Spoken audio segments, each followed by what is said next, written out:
The following is rated not safe for work. It contains strong language, adult situations, and lots of spoilers. Discretion is advised.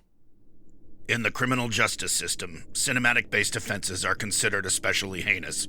The dedicated attorneys who investigate these villainous films are members of an elite squad known as the Reels of Justice. These are their stories.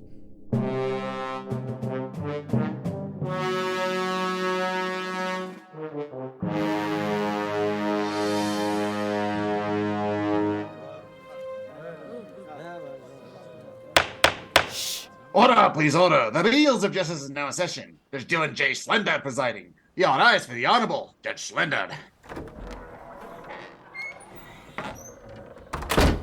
Be seated. Welcome to the Reels of Justice. Today we are hearing the case of Carry On, Don't Lose Your Head versus History of the World Part 1. Carry On, Don't Lose Your Head is a 1966 British historical comedy film parodying the Scarlet Pimpernel set during the Reign of Terror of the French Revolution. History of the World Part 1 is a 1981 satirical retelling of historical events from the dawn of man to the French Revolution in 1789 in the form of loosely connected vignettes. For those of you unfamiliar with our court proceedings in civil cases like this, the counsel appointed to represent each film will present their case for why their film is the superior movie, and ultimately the jury will render its verdict as to which is the better film. This decision will hereby stand in all rankings and listicles from now on until the end of time, ad infinitum. Citizen Jeremy Black, you are representing Carry On, Don't Lose Your Head. You may carry on with your opening statement. Thank you very much. Last time I was criticised for not being clear-cut enough, and that was why I allegedly lost. And as a result, the weaker film got through because its protagonist was more vigorous. Thank you. What I will say very clearly this time is I have a different attitude to this than to most of the films. In most cases, I say, here are two good films, and mine, I think, is a bit better. This is not what I'm saying now. I am saying now that Carry On, Don't Lose Your Head is a good film, and The History of the World Part 1 is rubbish. And having seen it for a second time last week, I am absolutely convinced of that. It wanders all over the place. It is incoherent. And the only thing that is funny in it, which is the Torquemada episode, is, as everybody knows, ripped off a 1971 Monty Python Flying Circus skit, No One Expects the Spanish Inquisition. I'm afraid to say Mel Brooks could at times be good. I think Blazing Saddles is still a good film, but The History of the World Part 1 is rubbish. So whatever stick you want to throw at the Carry On film, it is better. Thank you, Jeremy. Appearing on behalf of History of the World Part 1 is Mr. Maynard Bangs. Please present your opening statement. Well, I had been preparing to be all nice to both films, which I guess I'll stick to because it's already what I had prepared. But we'll see where it ends up going. But Your Honor, distinguished members of the court, it was the best of crimes. It was the blurst of crimes. They were films of wisdom. They were films of foolishness, and so on and so forth. I'm sure you're all wondering what the dickens I'm talking about. However, I quote the second greatest British author of all time, the first joining us here in court today, because our trial is a tale of two movies, both comedies that offer a comedic take on the events of the French Revolution and more. On one hand, we have 1967's Don't Lose Your Head, the 13th entry in the Carry On franchise, which includes 30 feature films spanning from 1958 to 1978, with the 31st released in 1992 that I don't think we should really count, but it's clearly a British comedic institution. On the other hand, we have Mel Brooks' History of the World Part 1. Without a doubt, Brooks is an American comedic institution, a genius responsible for creating some of the greatest and most enduring comedy films of all time, and also Life Stinks. I am hoping for a lively and thoughtful discussion, which will eliminate the need for petty name-calling, though I'm not above it. However, I am dreading the verdict because I have it on good authority that the loser today will be imprisoned in the Bastille until they're arraigned in a corrupt public show trial and promptly executed for the entertainment of all. I thank you. Thank you, Mr. Banks. Mr. Black, you may proceed with your first exhibit.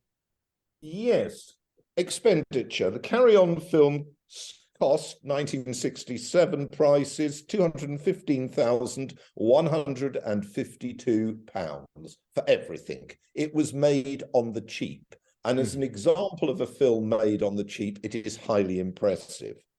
By 1981, there'd been a degree of inflation, but the History of the World Past 1 cost $10 million, an enormous multiple of the other ones. And for its bucks, it simply wasn't any good. Or looked at differently, they spent so much money, you can understand why it was an incoherent. It wandered all over the place. From the Stone Age with some pretty useless jokes, the one about the dinosaur eating one of the actors being pathetic by any standards, up to the French Revolution, where again you get a pretty pathetic set of jokes. And as I've said, the only good section is unoriginal. So I'm afraid to say Mel Brooks, who is, I agree with my opponent, a comic genius, he was asleep at the wheel on this one, and it shows. Incidentally, it also shows in that the very best actress he ever used, Madeline Kahn, unfortunately in this one is not good, as a rather tedious formulaic nymphomaniac.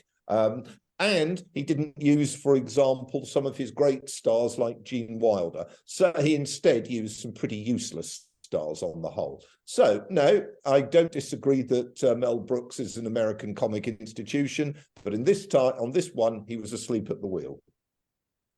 Would you like to respond to that, Mr. Banks? Yeah, I'll take this a little bit. I will agree the film is more of a sketch film, right? We've seen Monty Python do them before as well, like in cases of Meaning of Life. So it is more of a sketch film without a one through narrative. But I think that's the idea with the history of the world, is that they were going to touch on many different gags in many different times. So it doesn't have a continued arc. I agree with that. That's just what the film presents. It's trying to present several different points. As far as the argument of the Spanish Inquisition being a ripoff of the Monty Python one, I don't remember them singing and dancing and having swimming nuns. They're both about the Spanish Inquisition, but they're relatively different ones. You know, they have, nobody expects the Spanish Inquisition in it, and then they do repeated tortures out of nowhere. But it doesn't have the singing and dancing element. That's the contrast between how dark the Inquisition is and how light and fun the song and dance is. So they're on the same subject, but I wouldn't say that one is necessarily a ripoff of the other. As far as not containing some of his greatest stars, I can agree with that, because this does have a lot of Brooks's some of his best players. Dom DeLuise gets a great part as Nero, sort of the sex-crazed Emperor Nero. And I mean, he's from numerous other works from Brooks. Silent Movie. I know he's in The 12 Chairs. I think he's in several of the early ones. You've got Harvey Korman, who obviously was in High Anxiety. He was in Blazing Saddles. Cloris Leachman from Young Frankenstein. So he does bring back a lot of people he worked with previously, along with himself, which he has a lot of experience with. And originally it was supposed to be Richard Pryor in the Roman section with Gregory Hines, which would have been great. Pryor unfortunately got burned just a couple of days beforehand, severely burned. It had to be recast extremely last minute by Gregory Hines, who is not only the first time Brooks worked with him, but this is his first feature film. So he's a little inexperienced, and I'd say he's the weak link in the cast. But apart from that, I think the rest of the cast is really great. And I can't really agree with the Madeline Kahn bit. I think Madeline Kahn is really great in this. Not as great as Young Frankenstein. But she has some of the best little one-liners, and she has the whole no picking out the boys in the lineup that is very memorable and very quotable. So I think the cast is quite strong. All right, kicking it back to you, Jeremy, for your second point. Well, what's on earth funny about Madeline Kahn deciding whether she likes somebody by the size of their prick? All right, it's really childish. What's funny about the Nero, the Emperor jokes? They're again childish. I mean, it's not witty. It really isn't. It's third-rate scripting. And I have to say, I don't think the cast actually works terribly well in this. I'm afraid I don't. I admire Mel Brooks's work. I think this is a dud. And I think if it hadn't been a dud, it would be shown much more regularly and cited much more often. I don't think it's any accident that Blazing Saddles or Young Frankenstein are cited far more often when people talk about the qualities and strengths of Mel Brooks's work. And would you like to, go for these it. kind of sight gags, these kind of childish humor, like you're saying, is really a staple of Brooks's great stuff, even that you recognize, like Blazing Saddles has that whole fart scene. That's about as childish as it gets, and it's considered one of his best films. I think that bit is poor, but I think Blazing Saddles, and the other thing I think in Blazing Saddles is poor, is the executioner with his tongue hung out. But I think on the whole, it's operating at a better level. I think one of the problems is these jokes in History of the World Part 1 are fairly crap. I mean, I think that's the problem. There's nothing wrong with childish jokes, but these ones are pretty crappy childish jokes. See, I think the jokes of like the 15 commandments, 10 commands, that stuff is classically funny. I laugh every time I see that. Or Moses parting the sea, where they're able to escape. There are some jokes that don't work for me. Like I don't really care for the mighty joint joke very much. But I do like the miracle joke. I like the Jesus of the Last Supper joke. So I think there are a lot of gags here. It's very sketchy. It's bit here, quick setup, quick payoff. But I for me, the jokes do land, although they are childish. I don't find them any more childish than, again, what's funny about Madeline Kahn picking out pricks? Well, what's funny about the fact that, the big stupa in, or however she says it at the end of Young Frankenstein, it's still just a big prick joke. That's, sort of the idea. Jerry, would you like to? Yeah, go for it. What is the point of History of the World Part 1? What is the point? There isn't really a link. There isn't really any link between the things. There are a series of sketches. Some of them, I personally think they're weak. You obviously like them. That's fine. But what is the point of it all? I mean, you finish it. I mean, I watched it with two other friends, and we all finished it and thought, what the hell was the point of that? I mean, but just what's the point of it? I don't think it's among Brooks's best. If you're going to ask people to spend that long in the cinema, they could get or should get something that's funny. I mean, to give you an idea, Rowan Martin's Laughing, as an American staple, was funnier, snappier. Much of the Mel Brooks thing wasn't particularly snappy, actually. It was quite, for what's supposed to be funny, it was quite slow moving, a lot of it, particularly the stuff in ancient Rome, which just went on forever. It would have benefited. I mean, this is one of the great problems, isn't it? It's when you have somebody who is the actor, somebody who is overseeing the script writing, somebody who is overseeing the production of and the direction. What you've actually got is a failure to get it crisp. It lacks crispness. It would have been much better if you'd wanted to have those particularly pathetic jokes. It would have been much better if you'd had it at half the length and had some decent scripting in, instead of which it just goes on forever. And the Rome one, in particular, it goes on forever and ever. The Spanish Inquisition, okay, you have your joke, that's it. You've got some singing and dancing, that's it. And it just goes on. The French Revolution goes on. And it doesn't have any real sort of movement other than fairly static characters in each of the skits. Jeremy, speaking of the French Revolution, would you like to contrast that to the Carry On film? Yeah, I think the Carry On film is got much more consistency. I think it's actually got a plot in which you see the same characters come along. Some of it is better than others. It's some of the jokes some people will like and some of the jokes some people won't like. I think the ones about gays are pretty boring myself. But the fact is, it's actually got some consistency, some throughfall. And that, I think, makes it work. It is, the Carry On corpus was very varied. The very early ones of the late 50s in black and white, things like Carry On Sergeant. Yeah, I didn't think were particularly good. And by the 70s, they're too smutty. But there is this sequence of really good ones in the 60s of which Carry On, Don't Lose Your Head and Carry On, Cleo and Carry On Up the Khyber are the three best. And I think any of those we could have spoken to. What is remarkable about them is how cheaply they're made. They have to be made very, there just isn't the money there. And I think that the production values they produce on the cheap are really very good. And a lot of it, as you know, is shot on, places. Well, for example, Blenheim is used for the aristocrat, one of the big aristocratic sequences. And I think they actually make quite good use of sets they can't control in a sense. And I've actually been to the French chateau they had for the sort of fight out at the end. So no, I think the scripting is better. I think the writing is crisper. And I think the plot, by the obvious nature of it all being about one sequence within essentially a month, the plot works much better as well. Whereas the other one is just all over the place. Mm-hmm. The other one is musical. Some people sometimes like musical, sometimes they don't.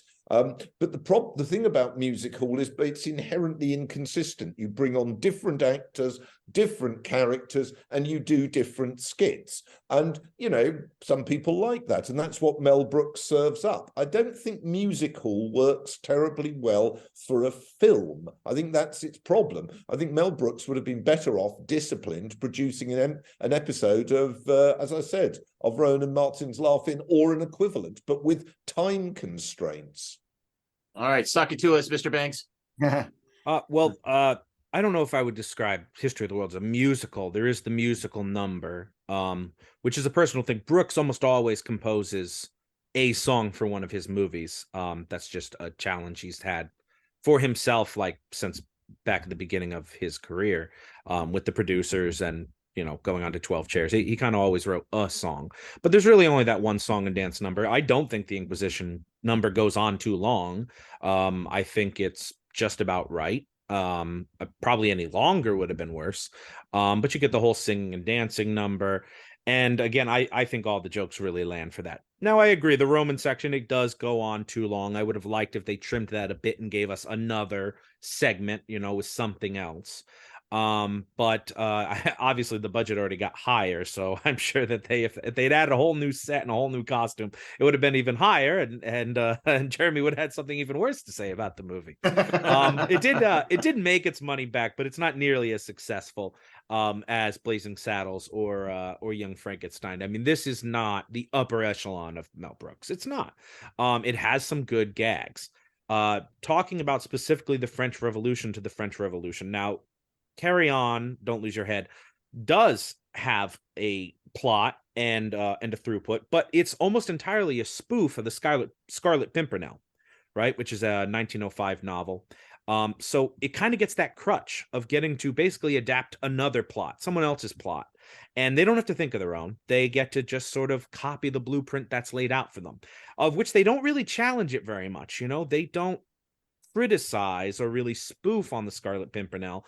They're just kind of Greek it up, right? Instead of the Scarlet Pimpernel, he's the Black Fingernail, but he does the exact same thing. He rescues Aristos from the guillotine.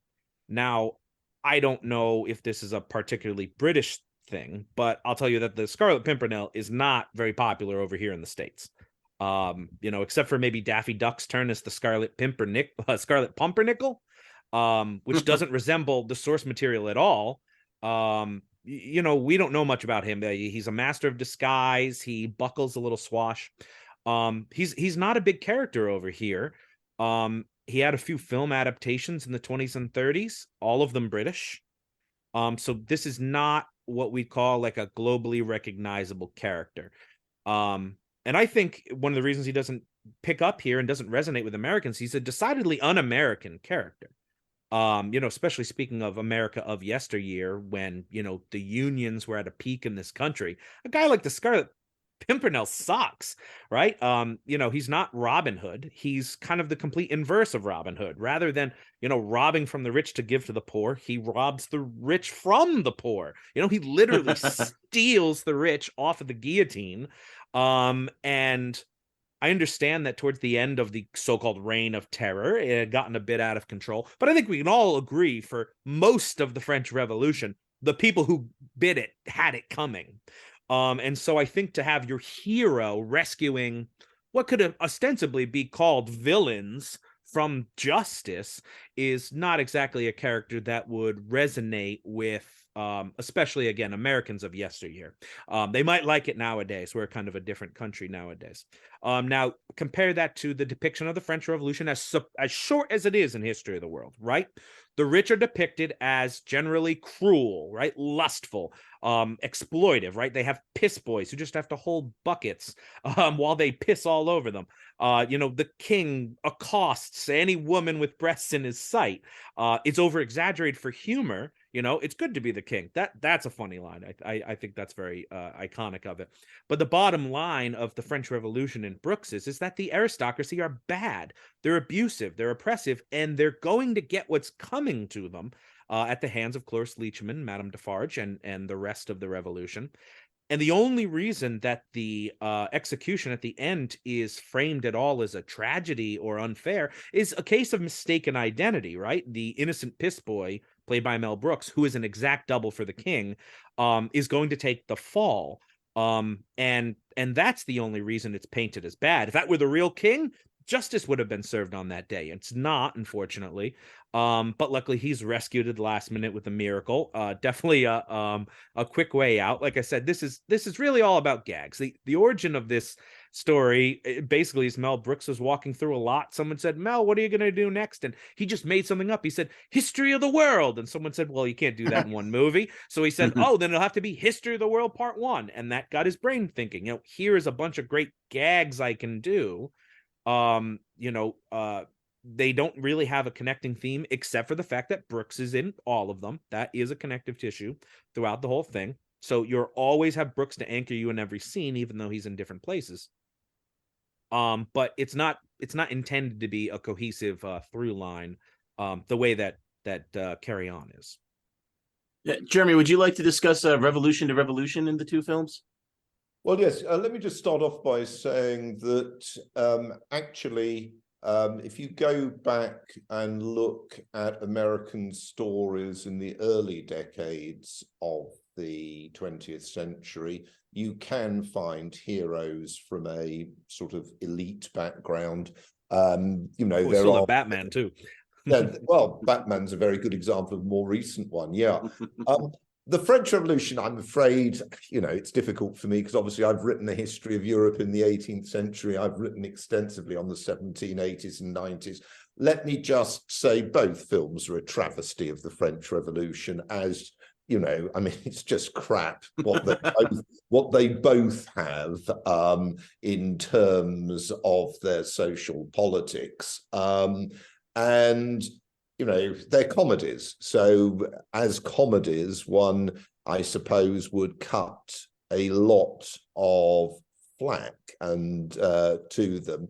But I've always thought if you took a group that people don't like, let's say today, bankers or aristocrats, and you take those words out and you put the same kind of remarks that are made about them and say make them about, I don't know, homosexuals or Jews or women, there'd be blue murders, okay? So you have to be very, very, very careful. There is no known episode whatsoever of somebody having somebody carrying around a piss bucket. It's just ridiculous. Louis XVI was notoriously faithful. Again, ridiculous.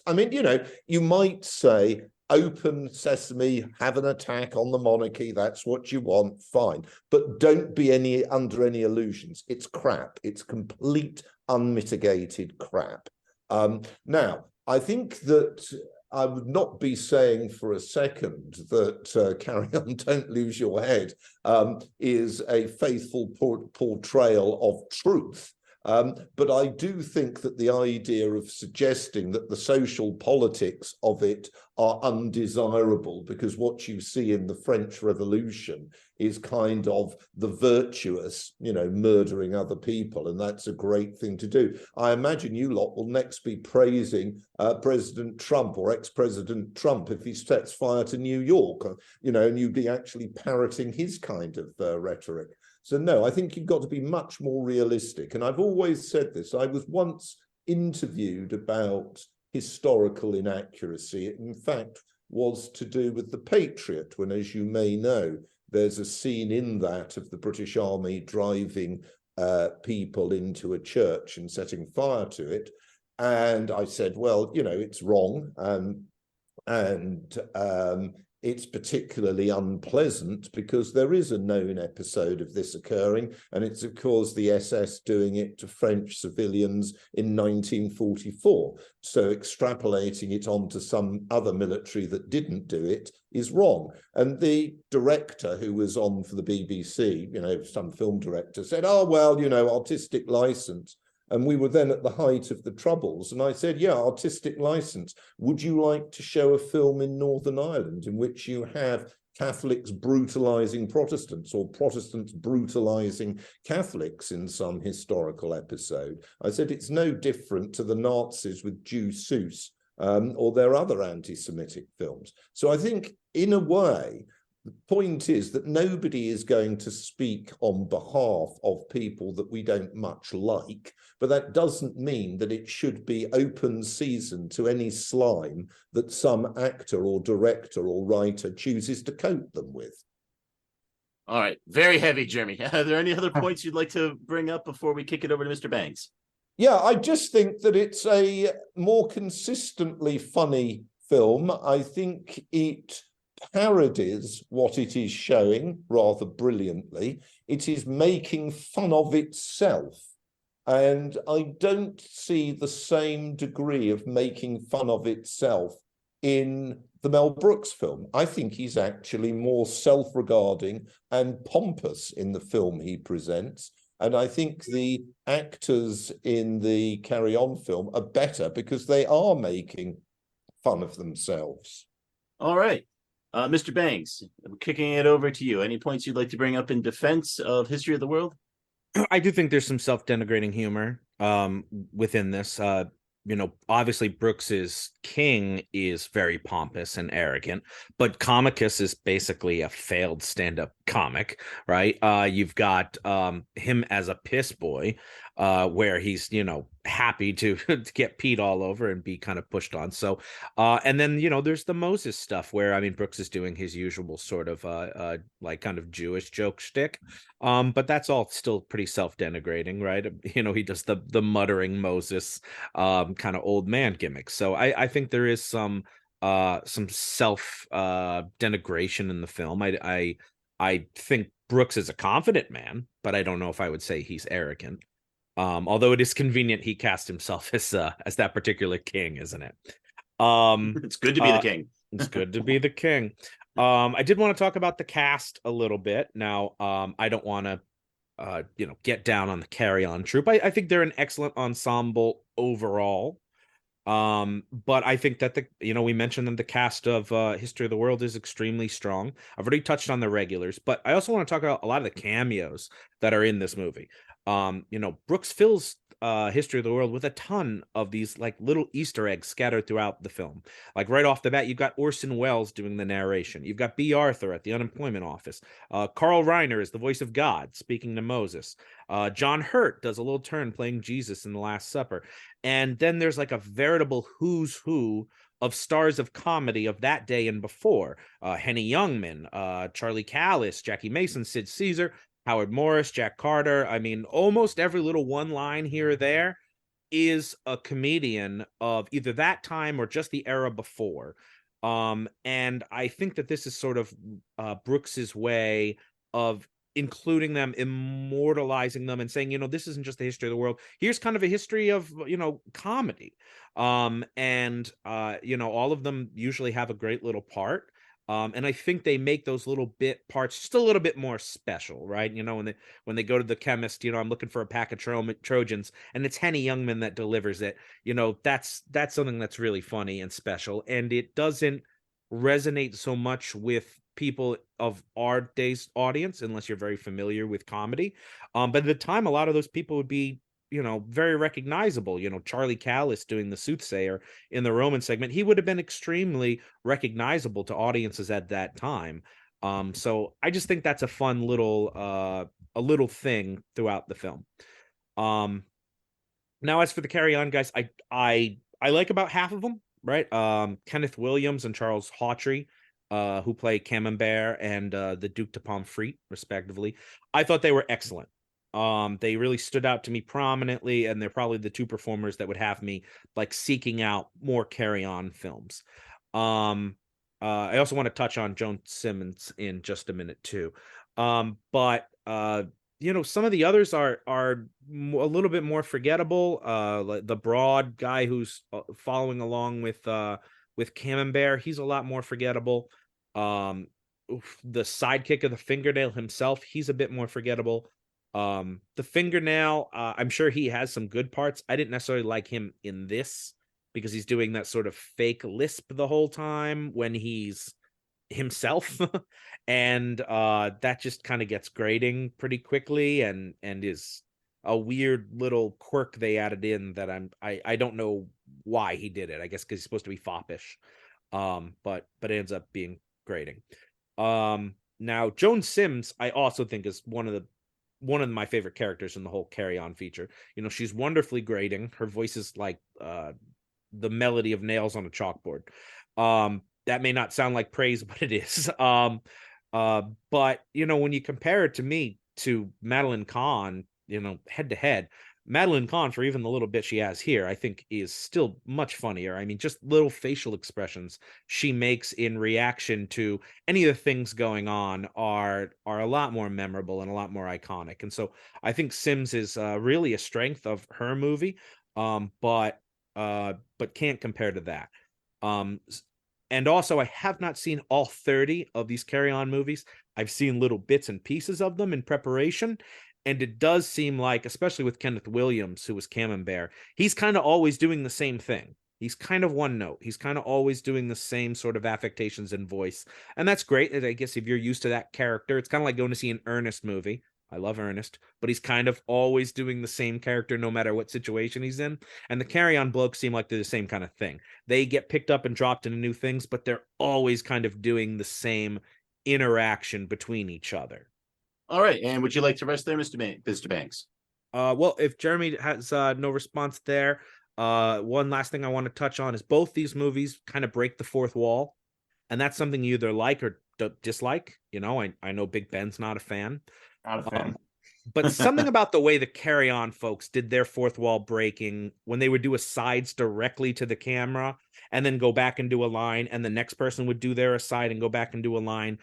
I couldn't stand it. I don't know if that's something that they do in their style a lot. It felt clumsy.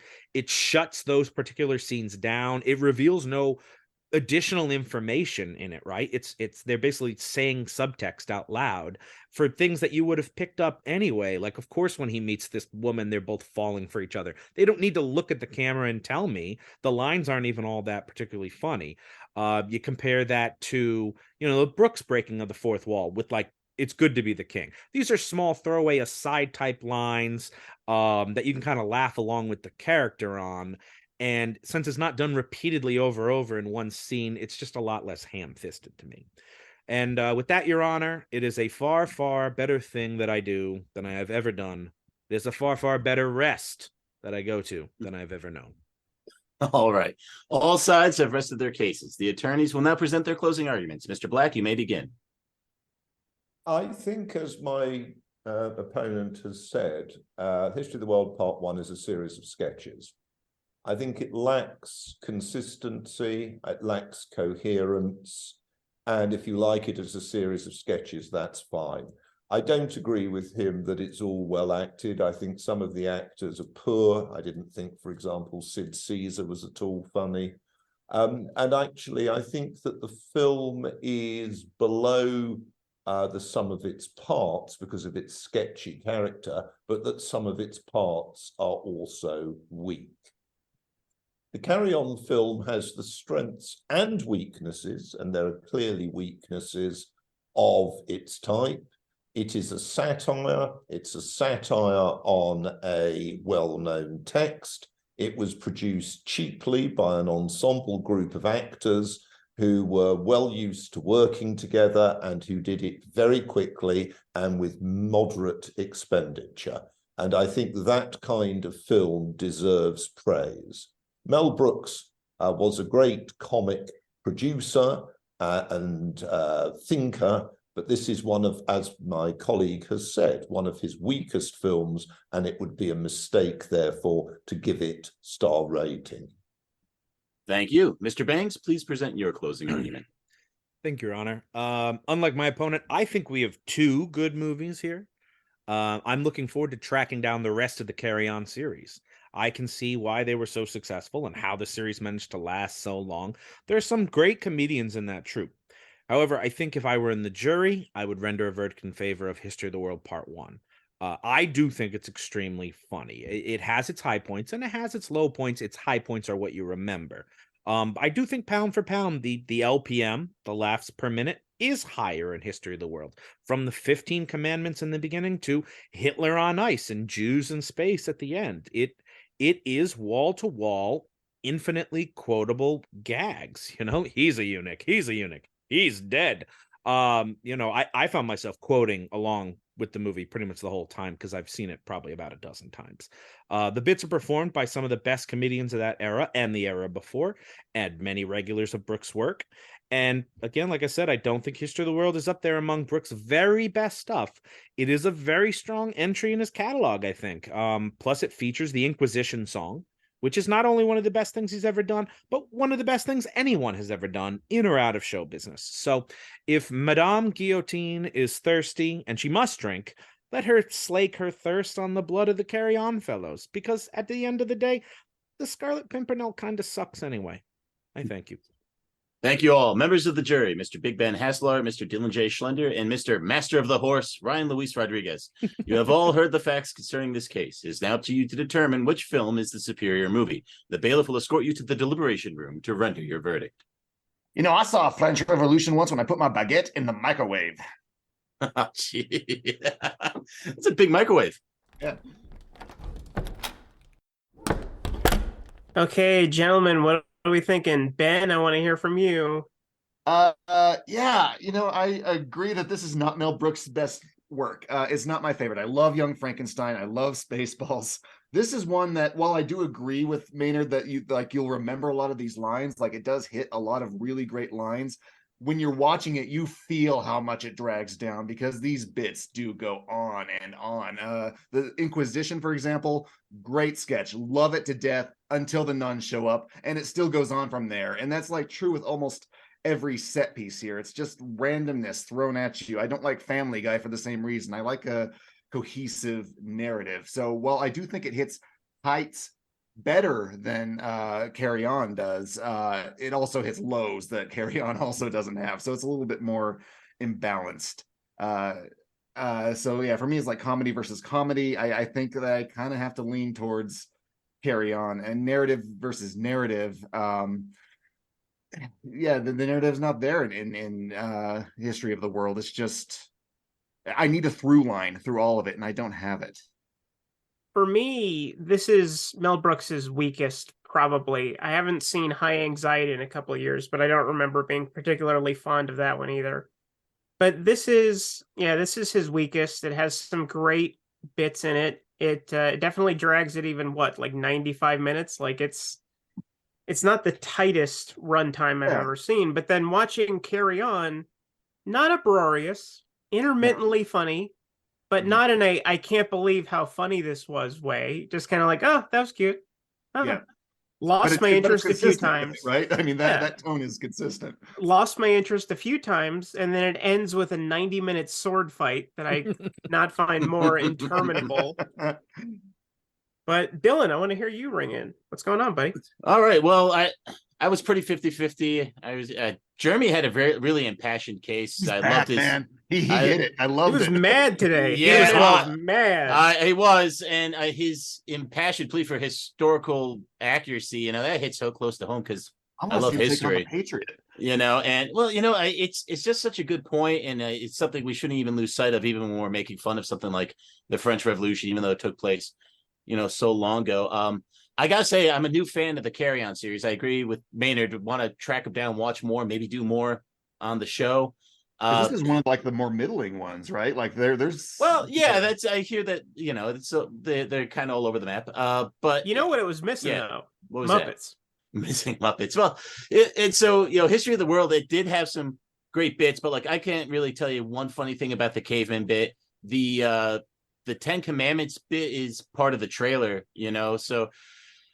Man, so like why the Ten Commandments bit works because it ends. Yeah, it does, and that's the thing is like the funniest stuff of History of the World is better than the funniest stuff in Carry On, but like the worst stuff in History of the World is not as bad as the worst stuff in Carry On, and I just really like the way the Carry On ensemble worked, and I really like Jeremy's case, so that's kind of where I'm leaning to. So I don't know, what are you thinking, Ryan? Let's start locking it in, guys. Okay. Dylan. I'm gonna go with Carry On today. Ben. Jeremy Black was back. He hit History of the World and all the things I agreed with. It's Carry On is kind of average, but History of the World just is one of Mel Brooks' worst. So I have to give it to that one. Okay. Geez, I wonder how impactful my voice is going to be. I'm dying to hear it. The whole time watching it, I could only think that Armando Iannucci would make this funnier and meaner. And I wanted it to be meaner. I wanted it to be funnier, but it wasn't. So I'm going to unfortunately have to go with History of the World Part 1. All right. Well, shall we tell that handsome joke? Yeah, I think we should. Mr. Foreman, have you reached a verdict? We have, Your Honor. In the case of Carry On, Don't Lose Your Head versus History of the World Part 1, we find in favor of, unfortunately, Carry On, Don't Lose Your Head. All right, the verdict is so rendered. Carry On, Don't Lose Your Head is a superior movie. And until such time an elite team of British comedians are assembled, the Carry On franchise is to be continued immediately. I'm thinking of Matt Berry, Eddie Izzard, maybe Russell Brand. Court is adjourned.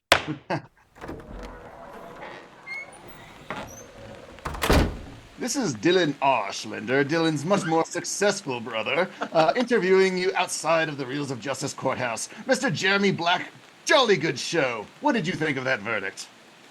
I thought that was a fair verdict, actually. I think it was, not because it supported the film I supported, but also because I do think that all of us, when we've got a choice between a film that spends, 50 times the amount of another film, I think, we should expect it to be a hell of a lot better.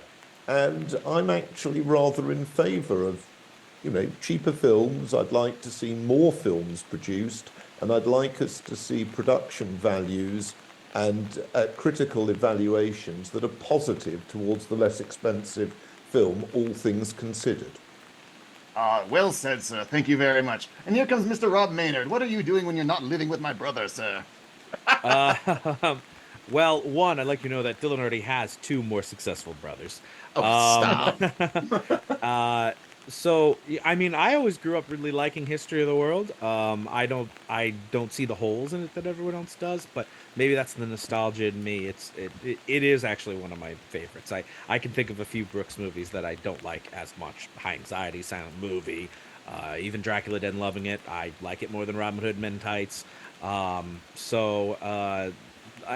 put History of the World kind of in the top 50 percentile. But apparently a lot of other people don't. But I can live with this. I did like the Carry On franchise. I did like that group. I'm looking forward to seeing more of their films, so I can live with this verdict. But I would like to say there's nothing wrong with expensive made movies. That is good for the economy, Jeremy. That creates more jobs for customers, more set builders. A lot of bread was put on a lot of families' tables thanks to Mel Brooks' movie. So thank you, Mr. Brooks, and every other filmmaker. Continue to make expensive movies and employ as many people as you can, and God bless America. Looking forward to History of the World Part 3, are you? No, because Part 2 is awful. Well, you heard it here first, folks. And now let's return to the studio for post-trial analysis. I love it when I have my brothers on the show. Well done, Jeremy. Love the impassioned plea for historical accuracy. It's much needed in this and possibly another case right around the corner. Yeah, that's kind. That's kind. I've had a chance, by the way, to think about, you were asking about recent films that we've seen. Yes. And I think, I don't know about the costs, I haven't looked them up, but I saw last night a film called Living with Bill Nighy, which came out last year. It's based on a Japanese film of 1952 about which again was not an expensive film, about a very introverted character who discovers he's going to die and then has an apotheosis. And I thought, that's an impressive film. And then I was thinking about what, to my mind, was an American counterpart. And I also think it's a very impressive film. Clearly more money spent, but I think carried by a great actor. And that's Jack Nicholson in About Schmidt. And I just thought sometimes when you spend more money, it's irrelevant. They're both great films. They've both got really good actors. They're both very thoughtful about the process of aging and the nature of identity. But sometimes when you spend more money, it doesn't work. I thought the latest James Bond film, they spent a hell of a lot of money. They put in 2 directors. They just sprawled all over the place. And I just didn't think it worked. I mean, that's just a personal thing. Just as I didn't think the Casino Royale with David Niven, Woody Allen, and Orson Welles worked. I mean, again, fantastic actors, but I didn't think it worked. So sometimes less is more. That's my conclusion. Sometimes having less money forces people to concentrate. Yeah, it makes them more creative because they have the constraints that they're trying to overcome, right? Like they know where the walls are, so they have to work within that. Yeah, diamonds are made under pressure. I didn't know Akira had an adaptation on that. I'm interested in seeing that.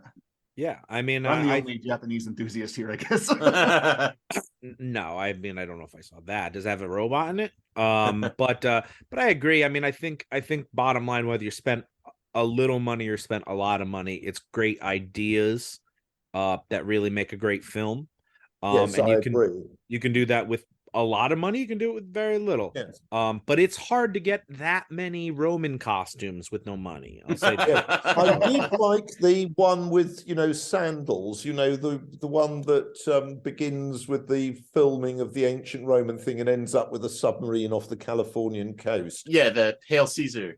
Hail Caesar. Now, Yes. to me, Hail Caesar is funnier than History of the World Part 1. That's just a personal thing. I just find it funnier. I just don't know. But to give you another American film I've seen recently, which I really, I thought was very interesting, and I re-saw it because it's an old film, and that's An Affair to Remember. I just thought a very nicely made, thoughtful, funny film, a different type of humor, of course, reminding us that although America has this democratic ethos, which my colleague very strongly spoke to, it also has an ability to find humor and character and drama across all social ranks. And which long may that continue. It might. I don't know. Is that your recommendation, or do you have a? Or was it the Bill Nighy movie? Bill Nighy movie, and the other one, if you want a British film, See How They Run, which is a comic caper, 2022, a mixture of detective and a satire on Agatha Christie's, long-running play. So I'd take either of those. I'd go with Living. I think it's a more profound film, and I think Nighy is really quite exceptional. But I do think, actually, if you wanted to compare that with the Nicholson, I think Nicholson is fantastic in About Schmidt. All right. Yeah, and when you pay Nicholson a lot of money, that ends up putting a lot of bread on a lot of bartenders' tables and That's true. Exotic dancers. That was basically the last movie he did, right? Like the last big movie, anyway. He's kind of retired. Yeah, Anger Management. He did Anger Management. Oh, was it Anger Management after that? Oh, okay. Yeah. Oh, yeah. Like by many years, right, Ryan? Anger Management. 1 year. 1 year. Oh no, Departed. Departed. Oh, you forgot The Departed. Dylan. That was after About Schmidt. I can't get time zones or years right. it shows. So for my recommendation, Mel Brooks has a history of using history in his spoofs, and his second feature film was set just after another revolution, the universally less popular Russian variety. I'm sure there's a joke about French and Russian salad dressing in here somewhere, but I don't have it. That film is 1970's The 12 Chairs, starring Ron Moody and, unfortunately, Frank Langella. It tells the story of a now impoverished aristocrat who must track down his long-lost set of dining room chairs where his mother-in-law hid her jewels many years before. Based on the 1928 novel of the same name, this is Mel Brooks' only straight adaptation. But although it's still early in his filmmaking career, you can still see little flashes of his particular brand of spoof sprinkled here and there. And Dom DeLuise absolutely steals the show as a Russian Orthodox priest in search of the same treasure.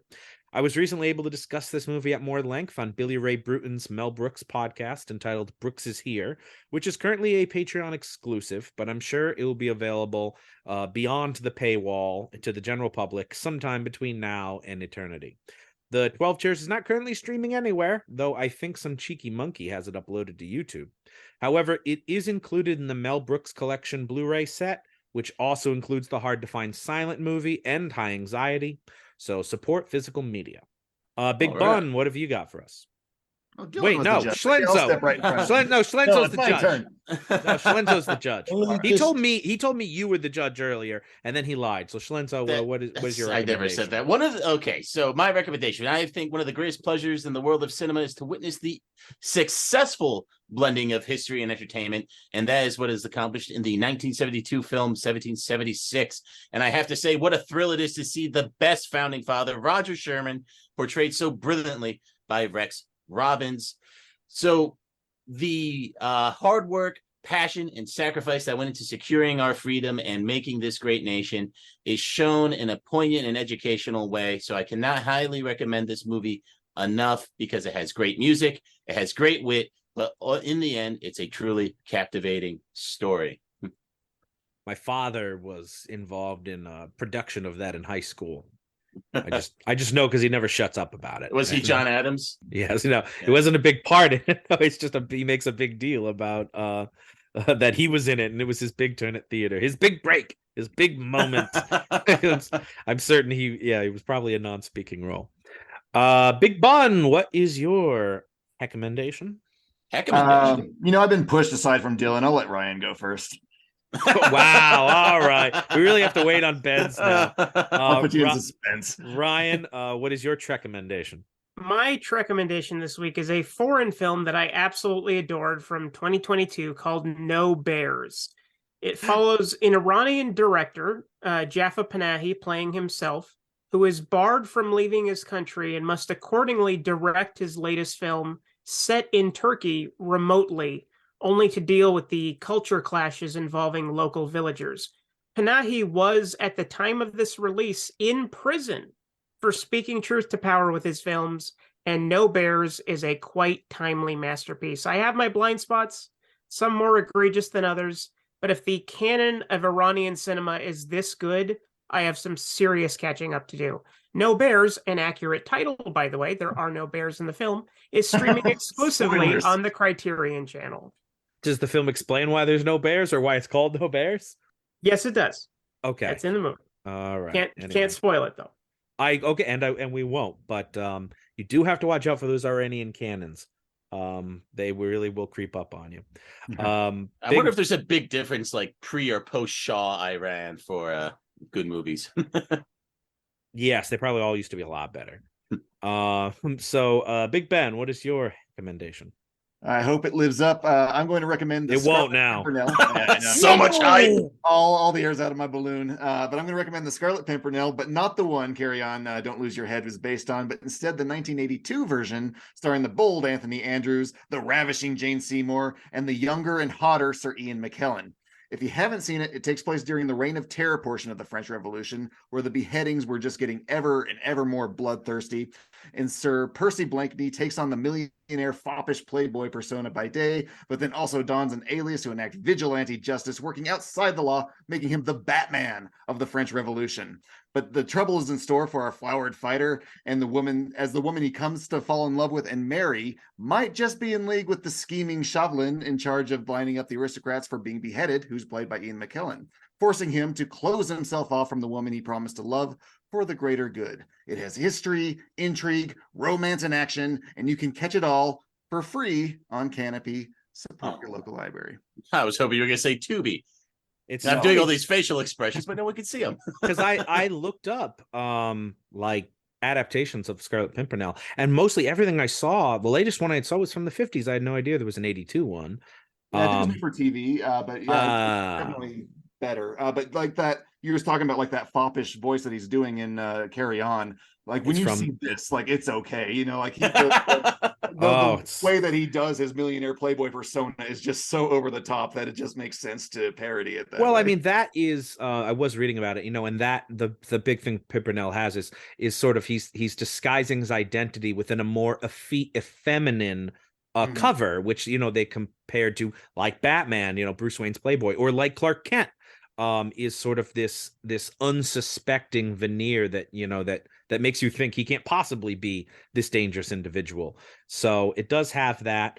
I still don't know how I feel about an aristocrat saving aristocrats, because that book was written by Baroness Orski. Like, why would a baroness have a vested interest? The French Revolution needed to happen, but like it was at that point where the pendulum swung too far. Yeah, and I'd like to clarify, I think we all agree that the French Revolution did go, much like some Mel Brooks sketches, a little too long and a little too far.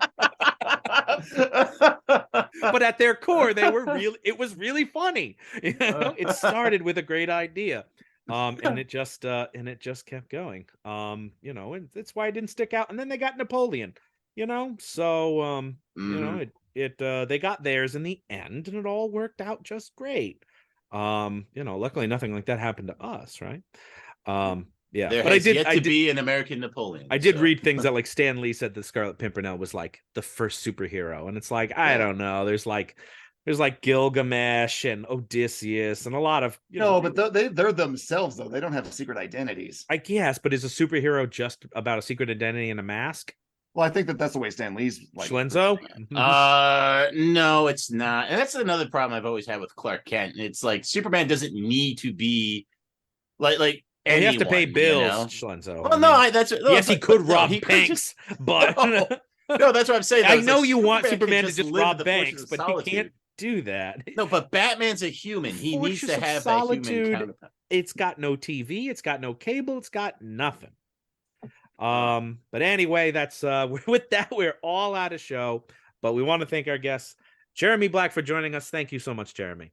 A pleasure. Look after yourselves, chaps. Thanks, Jeremy. Thank you. And we hope everyone will join us then, too, as the Reels of Justice keep turning. Count it. Scarlet. Please follow us on Twitter at Reels of Justice, Instagram Reels of Justice, and Facebook.com/Reels of Justice.